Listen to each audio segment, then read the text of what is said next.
나이 지긋하신 70대 어르신의 사연입니다. 안녕하세요. 저는 시골에 살면서 농사를 지어온 농사꾼입니다. 매일같이 앉았다 일어섰다 하루 종일 쪼그려 앉아서 일하느라 제대로 쉬어본 적이 거의 없는 것 같아요. 심지어 최근에는 걱정거리가 하나 더 생겼습니다. 나이가 들면서 체력이 예전 같지 않다 했더니 젊은 시절부터 달고 살던 고질병이 더 심해진 것 같아요. 평소에 무릎이 아프긴 했는데 요즘에는 오래 걷거나 쪼그려 앉는 것이 힘들 정도로 무릎 통증이 더 심해졌습니다. 날씨가 좀 추워지거나 비가 올 때면 동네 마실 나가기도 힘이 들 정도로 아파요. 가까운 병원에 가서 진단을 받아보니 세상에 무릎 퇴행성 관절염이라고 하는군요. 병원에서는 인공관절 수술을 하자고 하는데 무릎 수술은 위험하다고 들어서 고민만 쌓이고 있습니다. 건강한 부티뷰티에서 무릎 퇴행성 관절염의 원인과 효과적인 치료법에 대해 알려주세요.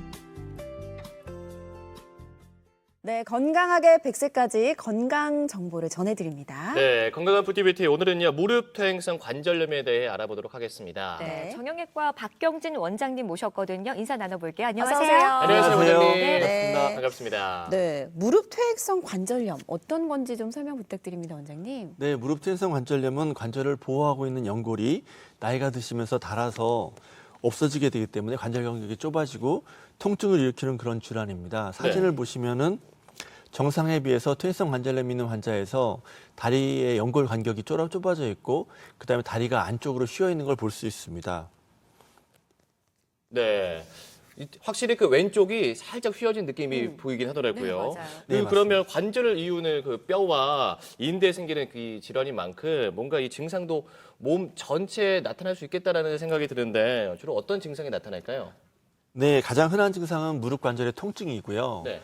걸을 때 무릎이 아파지게 됩니다. 그런데 병이 더 진행하게 되면 네. 무릎 관절의 통증뿐만 아니라 가만히 있을 때도 무릎이 아픈 그런 증상이 나타날 수가 있고요. 네. 무릎이 부을 수도 있고 그다음에 더 심해지게 되면 무릎이 안쪽으로 휘고 더 진행되게 되면 걸을 때도 걸음걸이가 변화지게 되고 어떤 경우에는 절개되는 다리를 절개되는 그런 현상을 보이게 되고요. 네. 그래서 환자분들이 외래로 오실 때 들어오시는 모습만 봐도 아, 이분은 무릎이 아프시구나 이렇게 알 수 있습니다. 네, 사실 저희 할아버지가 굉장히 지금 관절염 때문에 너무 고통스러워 하시거든요. 예전에는 산도 잘 가셨는데 네. 요즘은 마트 가시는 것도 힘들어 하셔요. 이 관절염의 원인이 좀 뭐가 있는지 저는 궁금한데요. 네, 관절염은 크게 1차성하고 2차성 관절염으로 나눌 수 있는데요. 네. 1차성 퇴행성 관절염은 확실한 원인은 밝혀지지 않았지만 나이, 성별, 유전적 요소 혹은 비만 등에 의해서 생기는 것으로 알려져 있고요. 2차성 퇴행성 관절염은 관절 연골에 손상을 줄 수 있는 외상, 교통사고라든지 아니면 질병 등에 의해서 생기는 것을 이야기합니다. 네. 근데 주위에서 보시면 20대 청년이 퇴행성 관절염이 생겼다라고 그런 얘기는 못 들어보시지 않으셨습니까? 오, 그러게요. 그것처럼 노화와 연관돼서 생기는데요. 나이가 드시면 관절이 이제 노화되면서 관절염이 생기는 것으로 볼 수 있지만 하지만 또 한편으로는 90세 노인이시라고 해서 다 무릎이 아프신 것은 아닙니다. 그래서 여러분도 관절 관리를 잘 하시면 100세까지 건강한 무릎을 쓰실 수 있으십니다. 네, 사실 뭐죠 걷고 뛰는 행위는 일상생활에서 정말 기본적인 행위잖아요. 좀 검사를 잘해야 될 것 같다는 생각이 드는데 이렇게 관절염으로 의심되는 경우에는 어떤 검사를 받게 되는 건가요? 네, 가장 대표적인 것은 단순 방사성 검사라고 할 수 있는데요. 네. 사진을 띄워주시면 사진에 보시면 오른쪽은 정상 무릎이 되겠고요. 네. 왼쪽은 관절염이 있는 무릎입니다. 그래서 네. 다리가 안쪽으로 휘고 또한 관절 간격이 오른쪽에 비해서는 좁아져 있고요. 그렇네요. 그다음에 안쪽이 약간 하얗게 경화되는 모습을 볼 수 있고 네. 심하면 골극도 형성되는 그런 변화를 보이기도 합니다. 네. 네. 그다음에 또 한 가지 검사로는 자기공명 영상 검사를 할 수 있는데요. 영어로는 MRI 검사라고 하는데 네. 굉장히 정확한 검사입니다. 그래서 뼈 주위의 인대라든지 연골, 그다음 연골 판 등을 볼 수 있는데요. 하지만 비싸서 약간 그 가격 때문에 좀 주저하시는 경우가 있고요. 네. 사진을 보시면 MRI 검사 소견입니다. MRI 검사 소견을 보시면 네. 나오네요. 거기에 보시면은 그 오른쪽 무릎이 이제 안쪽과 바깥쪽에 있는데 오른쪽에 약간 까맣게 변화된 부분이 퇴행성 관절염에 의해서 색이 좀 다르게. 예, 네네. 변화된 부분이라고 할 수 있습니다. 그래요. 아, 오늘 뭐 만나본 이 질환 역시 지금까지 만나본 모든 질환과 똑같이 그 초기부터 제대로 된 치료를 받아야 된다라는 생각이 드는데 그러면 어떤 치료법이 있습니까? 네, 치료법에는 크게 뭐 수술적 치료하고 비수술 치료 나눌 수 있는데 그 중에서도 첫 번째가 약물 치료하고 그 다음에 주사 치료를 얘기할 수 있겠습니다. 그래서 약물 치료, 비수술적 치료. 예예예. 네, 네. 그래서 약물 치료는 첫 번째로는 이제 그 먹는 약을 제일 많이 드시는데요. 네네. 하지만 아쉽게도 퇴행성 관절염을 완전히 치료할 수 있는 약은 없습니다. 아우 어떡해. 여성분들은 피부가 탄력을 잃고 주름지는 것을 싫어하지 않습니까? 어우, 너무 싫어하죠. 하지만 피부의 노화를 막을 수는 없습니다. 하지만 화장품을 쓴다든지 아니면 뭐 가끔 레이저를 해서 피부과에서 피부 노화를 늦출 수 있지 않습니까? 유지하는 마찬가지로 거죠? 유지할 수 있습니다. 늦출 수 있고 네. 마찬가지로 관절도 여러분들이 그 관리하면 네. 관절의 노화를 늦출 수가 있습니다. 그래서 가장 많이 쓰는 약제는 비스테로이드성 항염제를 많이 쓰는데요. 대표적인 약제로서 관절의 노화를 늦출 수가 있습니다. 하지만 장기간 사용하게 되면 소화기계 부작용을 일으켜서 위궤양 등을 일으킬 수 있기 때문에 전문의 처방에 따라서 신중히 사용하시길 권하고 싶고요. 네, 네. 또 한 가지는 주사 치료인데요. 급성기에 심한 통증을 호소하는 경우에 관절에 스테로이드 제제를 주사하게 되면 네. 드라마틱한 효과를 볼 수 있습니다. 오. 하지만 자주 사용하게 되면 스테로이드에 의해서 관절이 망가지고 관절에 변성이 생길 수 있고 또 한 가지는 주사 자체로 인해서 균이 들어가서 네. 화농성 관절염을 일으킬 수 있기 때문에 네. 자주 주사하는 거는 권하지 않고요. 그러면 뭐 한 달에 몇 번, 1년에 몇 번? 그건 아니고 6개월에 한 번 정도, 그래서 1년에 2번 정도, 어. 3번 이상은 맞지 않는 것을 권하고 있습니다. 그 정도가 권장 주기로 보시는 거죠? 예, 맞습니다. 네. 또 한 가지 치료로는 이제 히알루론산이라고 있는데요. 뭐 발음이 좀 어려운 것 같아요. 예, 발음이 좀 어렵습니다. 네, 네. 히알루론산. 네. 그래서 그거는 이제 관절에 윤활 작용하고 영양을 공급하는 역할을 하는데요. 그 주사를 맞게 되면 관절이 부드러워져서 초기에 좀 효과가 있는 것으로 되어 있습니다. 네, 지금 여기까지가 이제 비수술적 치료 방법, 이제 약물 치료와 주사 치료를 배워봤는데 그러면 수술적 치료 방법이 있다고 말씀하셨잖아요. 뭐가 예, 있을까요? 맞습니다.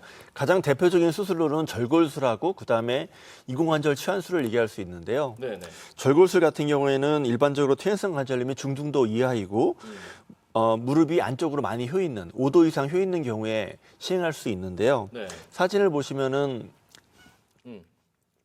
사진이 이제 예, 네, 예. 아까 그 나왔던 그 사진. 예, 네, 사진 네. 보시면은 왼쪽 사진은 이제 관절염이 있는 무릎인데요. 무릎이 안으로 좀 이렇게 휘어 있는 오다리 모양을 볼 수 있습니다. 네. 제가 휘어져 오다리입니다. 네. 근데 그 오다리가 있을 때 다 수술하는 건 아니고요. 오다리가 심할 경우에 5도 이상에서 10도 정도 될 경우에 절골술을 해서 오른쪽처럼 무릎을 똑바로 펴줄 수 있습니다. 그래서 이거는 오다리 모형인데요. 네. 이걸 보시면은 다리에 휘어 있을 때 절골술을 가한 다음에 여기에 뼈 이식을 하게 되고요. 그 다음에 금속판을 덧대서 다리를 똑바로 펴주는 그런 절골술을 시행할 수 있습니다. 그럼 또 다른 뭐 또 치료법도 있습니까? 수술? 네, 또 한 가지는 인공관절 치환술인데요. 네. 인공관절 치환술은 관절염이 4단계 이상 진행되고 그 다음에 나이가 60세 이상에서 시행할 수 있는 가장 효과적인 치료 방법이고요. 사진을 보면서 설명드리면 저렇게 관절염이 있을 때 안쪽에 인공관절을 하얗게 보이는 게 인공관절인데요. 아, 전부 다요? 예, 저렇게 인공관절을 넣어서 수술하게 되고요. 네. 저 사진만 보시면 인공관절 수술을 하면은 저렇게 막 뼈를 다 잘라내라 생각하실 텐데 이게 네. 인공관절 모델입니다. 그래서 이 모델을 보시게 되면은 네. 다 잘라내는 거 아니고요. 앞에서 봤을 땐 이렇지만 옆에서 봤을 때는 이 인공관절을 이렇게 관절면만 잘라내고 금속성 인공관절을 집어넣고요. 네. 중간에는 하얗게 플라스틱 재질로 된 흡수성 충격 흡수제를 집어넣게 됩니다. 그래서 이 충격 흡수제를 넣어서 걸을 때 부드럽게 윤활 작용을 이렇게 하게 해주게 되는 겁니다. 네. 신기하네요. 이게 뭐 수술을 하게 되면 이런 모양새가 된다라는 말씀이신 거잖아요. 예, 맞습니다. 근데 선생님 저는 사실 웬만하면 수술보다는요. 수술은 너무 무서워요. 무섭죠. 이 생활 습관에서 좀 우리가 개선할 수 있는 방법이 있다면 어떤 게 있는지 궁금하거든요. 예, 맞습니다. 생활 습관을 개선하는 게 가장 중요한데요. 비만이 있으신 분들은 꼭 체중 감량하셔야 되고요. 네. 그다음에 관절염이 있는 분들 중에서 근육이 약해지는 분들이 많습니다. 네. 그렇기 때문에 근육 강화 운동이 가장 중요한데요. 여러 가지 운동 중에서도 가장 효과적이고 쉽게 할 수 있는 게 걷기 운동. 걷기 운동. 운동이요? 예, 평지를 걷는 것이 가장 좋은 것으로 돼 있고요. 그 다음에는 자전거 타기. 어. 노인분들 같은 경우에 자전거 위험할 수도 있으니까 실내 자전거 타기를 권하고 싶습니다. 그래요. 오늘 뭐 이런 기구 같은 것들을 많이 주문을 하실 것 같아요. 선생님 덕분에. 그럼 네. 반대로 하지 말아야 할 그것도 있을까요? 아, 예, 맞습니다. 그 계단 오르면 무릎이 튼튼해져서 좋을 것 같은데 네. 1, 2층 계단은 상관없지만 운동 삼아서 10층 정도의 계단을 무릎 안 좋으신 분들이 오르게 되면 무릎에 해를 줄 수 있기 때문에 네. 계단 오르기는 권하지 않고요. 네. 또 등산도 높지 않은 산은 상관없습니다. 하지만 높은 산을 장시간 등산하고 또한 높은 가파른 산을 장시간 하산하게 되면 무릎에 많은 부담을 줘서 관절염을 악화시킬 수 있습니다. 그래서 관절염 있으신 분들은 계단이나 등산은 좀 피해 주셨으면 좋겠습니다. 네. 자, 그러면 마지막으로요. 우리 무릎을 좀 사랑하시는 분들을 위해서, 아파하시는 분들을 위해서 강조하고 싶으신 말씀이 좀 있을까요? 아, 네. 무릎 관절염은 치료할 수 있는 병이기 때문에 네. 병이 너무 진행되기 전에 병원에 오시는 걸 권하고 싶고요. 병이 너무 진행돼서 병원에 오시면 의사가 해줄 수 있는 것이 인공관절 치환술 말고는 없습니다. 그래서 증상이 있으시면 그 단계에 맞는 치료를 받아서 전문의와 상의하셔서 꼭 건강한 관절로 100세까지 사용하시길 권하고 싶습니다. 네, 네. 오늘 무릎 퇴행성 관절염에 대해서 이야기 나눠봤습니다. 네, 자세한 도움 말씀 주신 정형외과 박경진 원장님 고맙습니다. 고맙습니다. 감사합니다. 네, 예. 고맙습니다.